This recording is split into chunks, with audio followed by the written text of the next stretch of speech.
ancaman bagi orang yang tidak mengeluarkan zakat, baik di dunia maupun di akhirat. Di dunia, hadirin jemaah kaum muslimin, seperti yang telah disebutkan tadi, orang yang tidak mau berzakat apalagi mengingkari wajib zakat, dia terhitung murtad karena mengingkari salah satu rukun Islam. Sekali lagi, kita tidak mudah memurtadkan orang, mengkafirkan orang. Tentu berbeda dia tidak berzakat karena dia pelit, karena dia bodoh, dia tidak tahu, itu cerita lain. Tapi dia tahu, bahkan didakwai pun dia tetap kekeh dengan pendirian dia. Ngapain zakat? Enggak ada itu, orang harta susah cari sekarang, masa enak-enak aja misalnya. Tapi didakwai, diberikan pengertian oleh orang yang alim, tetap dia tidak menerima. Itu namanya dia mengingkari wajib zakat, dan itu bisa kafir, murtad, dia gugur keislamannya. Itu di dunia. Jika dunia seperti itu, oke, dia nggak murtad dan dia wajib bertobat. Jika tidak bertobat juga, diberi waktu untuk bertobat, tetap tidak mau bertobat, maka yang bersangkutan dibunuh. Itu perintah syariat. Tentu saja ini dalam bentuk kalau negara menegakkan syariat Islam. Di Indonesia nggak ada ini seperti itu. Kemudian di akhirat, nah di akhirat baru banyak disebutkan di sini. Ya, ada 2 poin paling tidak di akhirat bagaimana. Pertama, orang-orang yang tidak mau mengeluarkan zakat, tidak mau berinfak, bahkan bersedekah, dalam arti yang lebih luas, akan dikalungkan harta yang mereka bakhilkan itu nanti di leher mereka. Allah firman dalam surah Al-Imran ayat 180, wa la yahsabanna alladziina yabkhaluna bima aatahumullahu min fadli huwa khairul lahum. Janganlah orang-orang yang bakhil, orang yang pelit dengan apa Allah berikan kepada mereka, janganlah mengira orang-orang yang kaya yang punya duit itu, ya, mengira kalau bakhil itu huwa khairul lahum adalah sebuah kebaikan. Artinya ya, kalau hitung-hitung gini, Bang. Zakat kan ada nilai nisabnya 86 gram emas lah.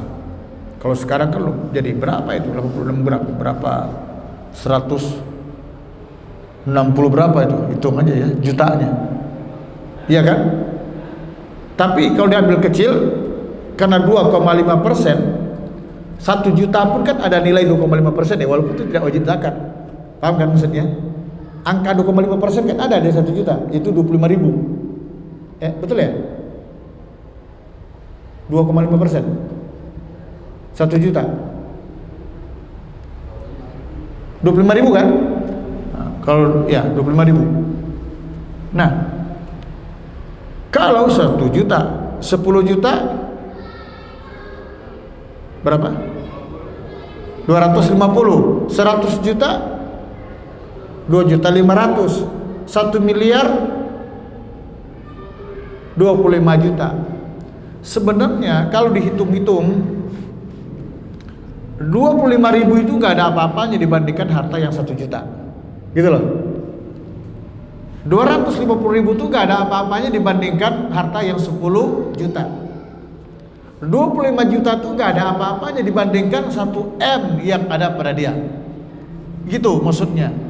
Tetapi kalau orang itu orang pelit, siapa bilang nggak apa-apa? 25 juta, gitu kan? Siapa bilang nggak ada apa-apa? 2.500.000. Akhirnya dampak dari pelitnya itu dia tidak mau berzakat. Gitu. Al-Quran menyebutkan allazi jama'a malau wa addada. Kerjanya ngumpulin harta dan hitung-hitung. Harta ngitung. Punya harta dihitung bagus supaya ketahuan berapa nisabnya. Tapi kalau hitungan ujungnya apa? Pelit. Kalau menghitung harta standarnya itu bagus supaya ketahuan ini udah sampai nisab belum, tahu gitu. Tapi kalau hitung-hitungan itu identik dengan pelit. Nah, orang yang pelit itu jangan mengira kata Allah huwa khairul lahum itu kebaikan bagi mereka. Bal huwa syarrul lahum, justru itu merupakan keburukan. Orang yang pelit tidak mengeluarkan harta milik orang lain yang ada pada dia, itu pelit, buruk untuk mereka. Sayutawwaquna ma bakhilu bihi yaumal qiyamah. Nanti akan dikalungkan harta itu di leher mereka kelak pada hari kiamat. Coba. Akan dikalungkan. Subhanallah. Ya, jadi itu ancaman terhadap orang yang pelit. Kemudian disetrikakan kepadanya harta tersebut dan disiksa dengan siksaan yang sangat pedih. Disebutkan di sini di dalam surah At-Taubah ayat 34 dan 35-nya, ya ayyuhalladzina amanu, wahai orang-orang yang beriman, inna katsiran minal ahbari war ruhban, sesungguhnya kebanyakan dari orang-orang alim Yahudi dan rahib-rahib Nasrani itu, la yaquluna amwalan nas bil batil, mereka makan harta manusia secara batil, wa yasudduna an sabilillah, dan menghalang-halangi orang dari jalan Allah. Walladzina yaknizuna az-zahaba wal fiddah, orang-orang yang yaknizu, mereka menyimpan emas dan perak, wala yunfiqunaha fi sabilillah, dan tidak menginfakkannya, membelanjakannya di jalan Allah. Fabashirhum bi'azabin alim, berikanlah kabar gembira. Ini celaan sebenarnya, ini penghinaan, dengan azab yang pedih. Bagaimana kabar gembiranya? Isinya kan azab yang pedih. Tapi kalian fabashir, bukan tahbirhum, sampaikan kepada mereka, bukan, tapi fabashir, berikan kabar gembira. Bagaimana mau gembiranya? Orang disiksa. Paham kan? Ini penghinaan. Ayat 35-nya, yauma yuhma 'alaiha fi nari jahannam, pada hari itu akan dipanaskan ya besi atau besi apa harta mereka itu dalam neraka jahannam. Fatuqwa biha jibahum, lalu disetrikakan ke jibahum, ke lambung mereka, wa junubuhum, ya, ke junub, apa namanya, jibahum itu ini apa namanya, kening, jidat disetrikakan ke jidat mereka, wa junubuhum, ke lambung mereka, wa zuhurum, dan ke punggung-punggung mereka disetrikakan tuh harta. Hadza ma kanastum li anfusikum, inilah dulu harta yang kalian simpan untuk diri kalian. Fadzuqu ma kuntum takdun, sekarang rasakanlah azabnya dengan sebab apa yang kalian simpan itu.